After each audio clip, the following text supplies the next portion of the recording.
Hello everyone, a very good morning to all of you. Welcome to C S solution. आज के इस lecture में हम बात करेंगे अगेन कुछ कंप्यूटर के important question related to memory. And ये आपका रहेगा मॉक टेस्ट 4 सेट नंबर 4। इस वीडियो में हम बात करेंगे टोटल 15 क्वेश्चन की मेमोरी से संबंधित। ये सभी क्वेश्चन आपको आने वाले एग्जाम कंप्यूटर के जो आपके हैं 965 JOIT, 1003 computer operator, 966 assistant computer programmer, 1000 JOIT जिसमें आपकी एक पोस्ट है। और उसके बाद आपका HPO JOA system analyst etcetera and HP secretary clerk. उसमें भी आपको कुछ आपको MS ऑफिस के कुछ देखने को मिलेंगे और कंप्यूटर के देखने को मिलेंगे। तो यानी कि कोई भी आपका ऐसा एग्जाम जिसमें कंप्यूटर के क्वेश्चन आने हो, उन सभी के लिए आपका ये लेक्चर लगा इंपॉर्टेंट। इसलिए वीडियो में लास्ट तक बने रहें और अपने हर एक फ्रेंड को लिंक शेयर कर दीजिए। बात कीजिए आज के पहले क्वेश्चन की। पहला क्वेश्चन क्या है मेमोरी से संबंधित। स्टोरेज स्टोरेज विच स्टोर और retain data after power off. The right answer option number B, non volatile storage. जो नॉन वोलेटाइल स्टोरेज होती है उसमें कोई डाटा रिटेन रहता है चाहे पावर ऑफ हो जाए। लेकिन सेम उसका उल्टा अगर बात की जाए वोल्टाइल स्टोरेज की, जैसे कि रैम हो गया, उसमें आपका जो डाटा है वो सेव नहीं रहता, रिटेन नहीं रहता। अगर पावर ऑफ हो गई तो जो आप काम कर रहे हो वो डिलीट हो जाएगा। अगला क्वेश्चन है सेकेंडरी स्टोरेज। आपको चार दिए गए स्टेटमेंट कौन सही है। The right answer option number A, secondary storage does not require a constant power. जो आपकी सेकेंडरी स्टोरेज होती है उसमें आपको कॉन्स्टेंट पावर रिक्वायर नहीं होती। वो इसलिए क्योंकि उसमें डाटा है सेव रहता है। अगर बात की जाए आपका प्राइमरी स्टोरेज की, उसमें आपको कॉन्स्टेंट पावर चाहिए होती है क्योंकि उसमें जो डाटा है वो सेव नहीं रहता। अगर लाइट चली जाए, पावर चली जाए, तो जो आप काम कर रहे थे वो डिलीट हो जाएगा। अगला क्वेश्चन है all of the following storage media have read and write capability except. इनमें से ऐसी कौन सी स्टोरेज डिवाइस ऐसी है जिसमें रीड एंड राइट कैपेबिलिटी नहीं होती। बात की जाए रीड एंड राइट की, फ्लैश मेमोरी कार्ड ये रीड भी करता है राइट भी करता है। हार्ड डिस्क ड्राइव रीड भी राइट भी, ठीक है। Floppy disk read and right बहुत करता है। लेकिन बात की जाए CD-ROM की, इसका काम है ओनली रीड करना। नाम से लग रहा है पता, compact disc read only memory. जिसके नाम में रीड लग गया है तो वो राइट कैसे कर सकता है।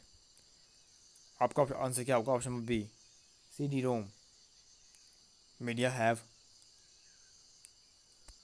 CD-ROM आपका एक ऐसी डिवाइस है जो आपकी कहेगी रीड नॉट राइट। तो वही इसमें पूछा गया था कि ऐसी कौन सी स्टोरेज डिवाइस है जो रीड एंड राइट करती है एक्सेप्ट छोड़ के। इनमें से किसको छोड़ के ऐसी डिवाइस है जो रीड एंड राइट करती है। अगला क्वेश्चन है which of the following can only have sequential access. कौन सी ऐसी डिवाइस है जिसका काम है ओनली सिक्वेंशियल एक्सेस, मतलब जिस जिस जिस जिस डिवाइस के थ्रू हम ओनली सिक्वेंशियल को एक्सेस कर सकते हैं। ये आपकी डिवाइस होती है मैग्नेटिक टेप।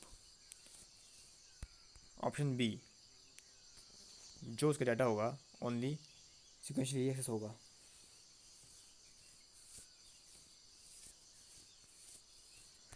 अगला क्वेश्चन है और CD-RW डिस्क। CD-RW डिस्क का नाम पूरा नाम क्या होता है, compact disc rewritable. Compact disc rewritable कौन सी आपकी स्टेटमेंट सही होगी। फोर्थ, और CD-RW disc can be erased and rewritten. इसको आप इरेज भी कर सकते हैं और दोबारा से इसको रीराइट कर सकते हो। ऑप्शन डी, और DVD is an example of. DVD किसका एग्जाम्पल है, डिजिटल वर्सटाइल डिस्क या डिजिटल वीडियो डिस्क। ये क्या है, it is a optical disc. Option B आपका सही आंसर होगा। अगला क्वेश्चन है storage media such as CD read and write information using. जो CD है कॉम्पैक्ट डिस्क है, उसमें जो आपकी रीड एंड राइट होती है इन्फॉर्मेशन, वो किसके थ्रू होती है। ये होती है लेज़र बीम के थ्रू। किस कलर की, रेड लाइट की। एक लेज़र बीम होगी लाल रंग की, उसी के थ्रू उसमें डाटा रीड किया जाता है एंड राइट किया जाता है। ऑप्शन ए आपका बिल्कुल सही आंसर होगा। The space in your computer that loads and work with data. Computer का जो डाटा होता है उसको कौन करता है load, primary memory, that is the RAM memory. Option D, random access memory आपकी करती है डाटा को load. The file system decide permanently on, जो आपका फाइल सिस्टम है वो कहाँ पे रहता है आपका परमानेंट, सेकेंडरी स्टोरेज डिवाइस में। ऑप्शन बी आपका सही आंसर होगा, secondary storage device like hard disk.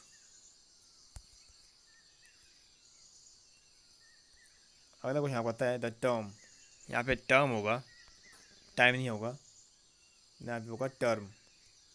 The term bit is short for, जो बिट की जो टर्म है वो किसके लिए है, बाइनरी डिजिट। बाइनरी डिजिट को हम शॉर्ट में क्या बोलते हैं, बिट। आपको कई बार ऐसा आ सकता है कि बिट की पूरी फॉर्म क्या है, बाइनरी डिजिट। ऑप्शन सी आपका सही आंसर होगा। 1 kilo type makes from 1024। Option D आपका सही आंसर होगा। इसकी आपकी पूरी चेंज होती है निब्बल से लेकर जोप बाइट तक। निब्बल सबसे छोटी आपकी होती है बिट,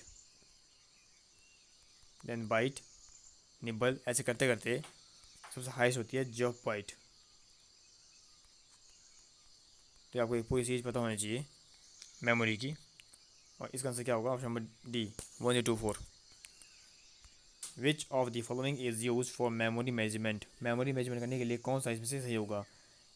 एल गलत है, एम गलत है, GS गलत है, लेकिन TB आपका सही होगा, टेराबाइट। ऑप्शन सी आपका बिल्कुल सही आंसर होगा। अगला क्वेश्चन है कि आपका मेमोरी से संबंधित तो नहीं है, लेकिन ये बीच में क्वेश्चन आ चुका है, इसको भी डिस्कस कर लेते हैं।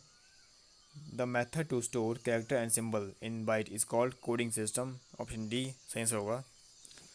100 सीरीज ऑफ 4 बिट, 4 बिट की सीरीज जिसको क्या बोलते हैं, निबल। बिट होती है 1 बिट की, देन बाइट, सॉरी बिट होता है, फिर होता है निबल 4 बिट का, फिर होता है बाइट 8 बिट का। तो यहाँ बात की गई है 1001। तो 1001 में आपके टोटल 4 आते हैं बिट, तो 4 बिट को बोलते हैं निबल। क्वेश्चन को थोड़ा घुमा के पूछा गया है कंफ्यूज करने के लिए। ऑप्शन बी आपका सही आंसर होगा।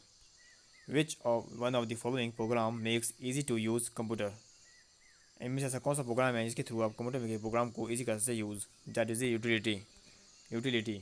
ऑप्शन सी आपका बिल्कुल सही आंसर होगा। What is a virtual memory, काफ़ी अच्छा क्वेश्चन, काफ़ी important question and operating system का काफ़ी अच्छा कंसेप्ट। वर्चुअल मेमोरी क्या है, a virtual memory is a memory of hard disk which is used by CPU as extended RAM. मतलब virtual memory का यूज़ कब आता है, जब आपकी रैम होती है फुल, जब कोई ऐसा प्रोग्राम जो रैम के अंदर फिट ना हो पा रहा हो, एग्जीक्यूट ना हो पा रहा हो, तब आता है कंसेप्ट वर्चुअल मेमोरी का। वर्चुअल मेमोरी का एक आपकी इल्यूजन मेमोरी है जो वर्क करती है एज अ एक्सटेंडेड रैम। मतलब रैम आपकी फुल हो चुकी है, लेकिन आपको पता है कि जो प्रोग्राम है कहाँ पे एक्सेस होगा, कहाँ पे आपका एग्जीक्यूट होगा, रैम के अंदर। तो उसको कैसे एग्जीक्यूट किया जाए, उसमें ऐसा करते हैं हम कि डिमांड पेजिंग का होता है कंसेप्ट यूज़, डिमांड पेजिंग का कंसेप्ट यूज़ किया जाता है। और जो आपका प्रोसेस है उसको पेज में डिवाइड किया जाता है, प्रोसेस को पेज में किया जाता है डिवाइड, एंड जो पेज रिक्वायर्ड है वो आपका रहेगा रैम में, और अदर पेज कहाँ आएंगे, सेकेंडरी स्टोरेज डिवाइस में, हार्ड डिस्क में। एग्जाम्पल के लिए आपके पास 6 आपने एप्लीकेशन ओपन करके रखी है, लेकिन आपको एक समय पे आपको एक ही ज़रूरत है, तो आप क्या करेंगे, इन 6 में से एक को रखेंगे रैम के अंदर, एंड 5 आपकी कहाँ रहेगी, हार्ड डिस्क में। और जैसे आपको जो जरूरत पड़ेगी तो इन 5 में से वो आएगी रैम के अंदर, एंड जो आप रैम में पहले से थी वो जाएगी हार्ड डिस्क में। इसको बोलते हैं स्वाइप इन स्वाइप आउट। बोलने का मतलब ये है कि रैम में सिर्फ वही प्रोसेस रहेगा, वही एप्लीकेशन रहेगी जिसकी आपकी जो आपको ज़रूरत है, जिसकी आपको ज़रूरत नहीं है वो आपको हार्ड डिस्क में रहेगी। जब हम जाते हैं रैम से हार्ड डिस्क की तरफ उसको बोलते हैं swipe out, and hard disk से जब कोई आती है प्रोसेस रैम के अंदर उसको बोलते हैं स्वाइप इन। ये इसका कंसेप्ट है स्वाइप इन स्वाइप आउट का, डिमांड पेजिंग का, वर्चुअल मेमोरी का। वैसे मैं आपको मैं वर्चुअल मेमोरी करा चुका हूँ बाकी लेक्चर में भी, जहाँ पे आपको मैं पूरी पूरी पेपर सॉल्व करा चुका हूँ। और इस तरह से हमने इस वीडियो में देखा, इस लेक्चर में देखा, इस लेक्चर में हमने 15 क्वेश्चन देखे मेमोरी से संबंधित। ये सभी क्वेश्चन आपको आने वाले कंप्यूटर एग्जाम में कहीं ना कहीं हेल्प कर सकते हैं। अगर आपको लेक्चर अच्छा लगा और अगर आप चाहते हैं कि ऐसे कंटेंट आते रहे, तो वीडियो को लाइक कीजिए, अपने हर एक फ्रेंड को शेयर कर दीजिए, क्योंकि आपका सपोर्ट भी बहुत जरूरी है। Do like share and subscribe the channel for all latest upcoming notification. मिलते हैं अगली वीडियो में सेम ऐसे कंटेंट की तरह। नए अपडेट के साथ, नए कंसेप्ट के साथ। Thanks for connecting with C solution. And अगर अब तक आपने चैनल को सब्सक्राइब नहीं किया है तो सब्सक्राइब कर दीजिए, साथ ही में टेलीग्राम को भी ज्वाइन कर लीजिए। टेलीग्राम का लिंक आपको मिलेगा डिस्क्रिप्शन पे, और आप खुद भी सर्च कर सकते हो टेलीग्राम का लिंक, आपको सर्च बॉक्स में लिखना होगा टेलीग्राम में। टेलीग्राम में जो आपका सर्च बॉक्स होता है वहाँ आप लिखेंगे @CES कैपिटल में _solution 95, आपको चैनल विजिट हो जाएगा। 500+ मेंबर ऐड हो चुके हैं, आप भी ऐड हो जाइए, क्योंकि वहाँ पे आपको आती है सारी नोटिफिकेशन, वीडियो के भी, PDF नोट्स एक्सेट्रा अपडेट पाते हैं। Thank you, have a nice day.